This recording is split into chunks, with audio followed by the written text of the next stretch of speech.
नमस्कार मंडळी, श्री स्वामी समर्थ. येत्या 25 जानेवारीला म्हणजेच रविवारी रथसप्तमीचा पवित्र दिवस आलेला आहे. माघ महिन्यातील शुद्ध सप्तमीला सूर्यदेवांचा जन्म झाला आणि म्हणूनच या दिवशी सूर्यदेवांची पूजा करणं हे फार शुभ मानलं जातं. या दिवशी सूर्यदेव 7 घोड्यांच्या रथावरून उत्तरायणाच्या दिशेने प्रवास सुरू करतात. याच दिवसापासून हिवाळा कमी होतो आणि उन्हाळ्याची सुरुवात होते. रथसप्तमीच्या दिवशी सूर्यदेवाची उपासना केल्याने आरोग्य चांगलं राहतं, आयुष्य दीर्घ होतं, यश, संपत्ती आणि सुख समृद्धी प्राप्त होते आणि त्यामुळे या दिवशी केलेले उपाय फार प्रभावी ठरतात. तर या रथसप्तमीला आपल्याला अन्नपूर्णा देवीला एक विशेष वस्तू अर्पण करायची आहे. ही वस्तू अर्पण केल्याने आयुष्यामध्ये मोठा सकारात्मक बदल होतो, धनधान्य, पैसा याची कमतरता राहत नाही.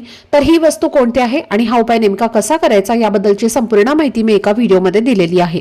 तर तो व्हिडिओ पाहण्यासाठी या व्हिडिओच्या खाली जो छोटासा त्रिकोण दिसत आहे त्यावर क्लिक करा, म्हणजे संपूर्ण माहिती तुमच्यापर्यंत पोहोचेल. धन्यवाद. श्री स्वामी समर्थ.